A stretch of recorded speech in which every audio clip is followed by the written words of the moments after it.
Welcome to the third installation of Mille Lacs Band TV. I'm Jamie Edwards, and I'm here today with Tad Johnson. Tad is the Senior Director of Tribal Nations Relations for the University of Minnesota System. Tad is also an advisor for the Mille Lacs Band of Ojibwe. Welcome back, Tad. Thanks, Jamie.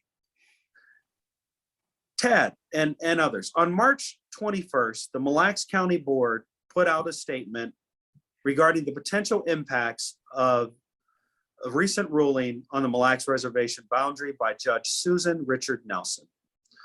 Although there was a lot of accurate information in that statement, there were also a few inaccuracies we would like to address in our conversation today. Was the Mille Lacs Reservation ceded over 100 years ago? No. The county is probably alluding to the two main arguments they made. One is that the treaties of 1863-64, Article 1 indicates that the Mille Lacs Band is supposed to be moving, first to Leech Lake, later to White Earth, as it turned out in history. And there were several bands that were moved, but Article 12 of the same treaties indicated that because of their good behavior during the recent Dakota War, the Mille Lacs Band would never be compelled to be removed. And so consequently, there was a clear intent that the drafters of the treaty had with regard to the Mille Lacs Band staying there. And there's things called canons of construction, which is the way that courts read treaties. They construe them liberally in favor of what the tribes understood at the time. And the Mille Lacs Band was told, first of all, there's that treaty provision that reads pretty clearly that they're allowed to stay. But second, they had a discussion with no less than Abraham Lincoln, who was president at the time, that they could stay for 100 years or 1,000 years in that place. So that argument goes away relatively easily when you use the canons of construction. The second thing they might be alluding to is the Nelson Act of 1889.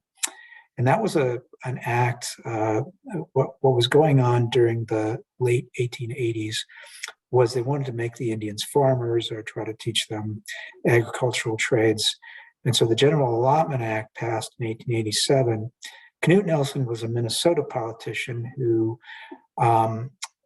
wrote the Nelson Act in 1889, which also attempted to divide reservations into allotments. It's been held in several court cases going way back to the 70s that the Nelson Act did not in any way disestablish any reservations, including Mille Lacs.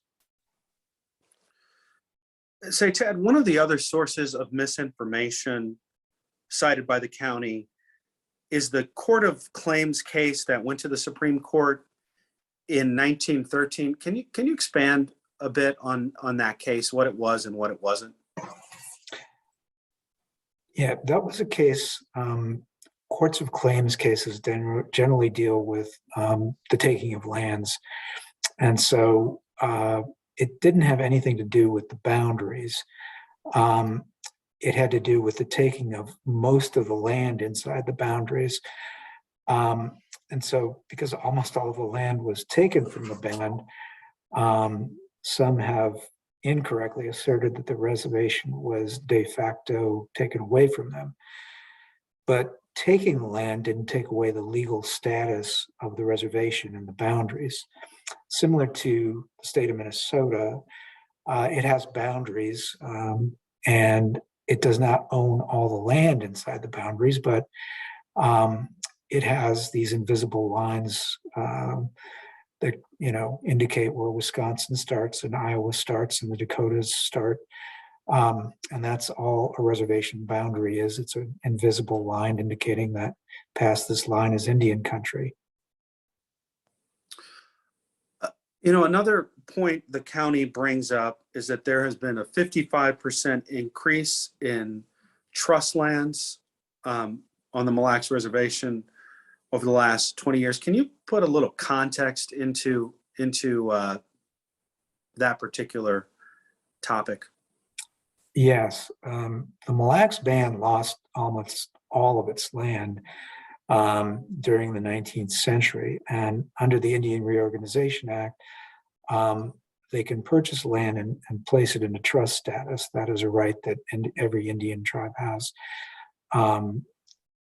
And if you look at the actual numbers of how much they've taken into trust, it's 3,600 acres. That in a county that's 682 square miles. So looking at other parcels of land that are not subject to tax, you have to look at Kathio State Park, the 10,000 acres there, the Father Hennepin State Park, every church, school, and the building the county sits on is not taxed either. They're all used for governmental purposes.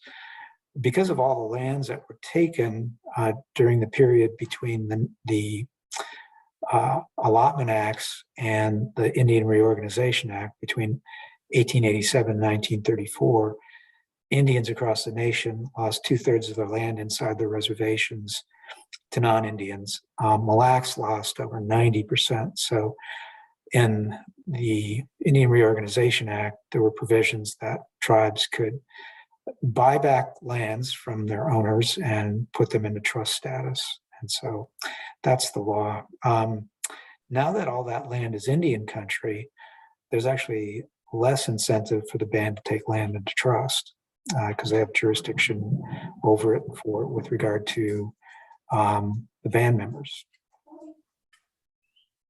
So our final question for the day, Tad. The M opinion that was crafted in 2015 by the Department of the Interior, was that a change in the federal position? No. The Interior Department started looking at the issue of the boundaries back in the 60s and came to the conclusion that the Nelson Act did not disestablish the reservation. Then in 91, the field solicitor wrote an opinion that looking at the treaties, as we just discussed, and the Nelson Act combined, the reservation still existed. And it wasn't until our 25-year-old law enforcement agreement got broken by the county and the band attempted to get federal jurisdiction back under the Tribal Law and Order Act of 2010, which was their right. There was a high crime rate on the reservation, and the Department of Justice comes out and determines if the crime rate is high enough for the Tribal Law and Order Act to apply. And they looked at the Mille Lacs Reservation and decided that it was.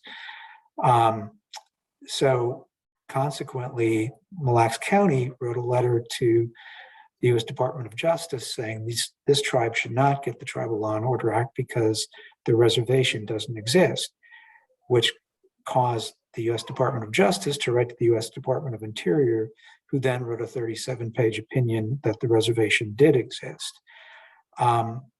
Then in the recent case, and so consequently, the United States took the position the reservation never went away.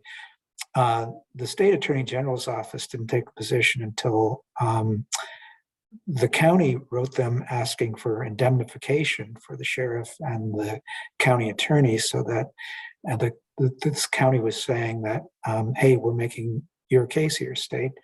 And Attorney General Ellison had his staff review the entire history of the Mille Lacs Reservation, and the cases cited by the M opinion and researched all of that, also came to the conclusion that the reservation continues to exist. Tad, so much for taking time out of your busy schedule to share these answers to some very important questions in the county. And we look forward to continuing this conversation in the next weeks and months to come. Miigwech. Thank you, Jamie.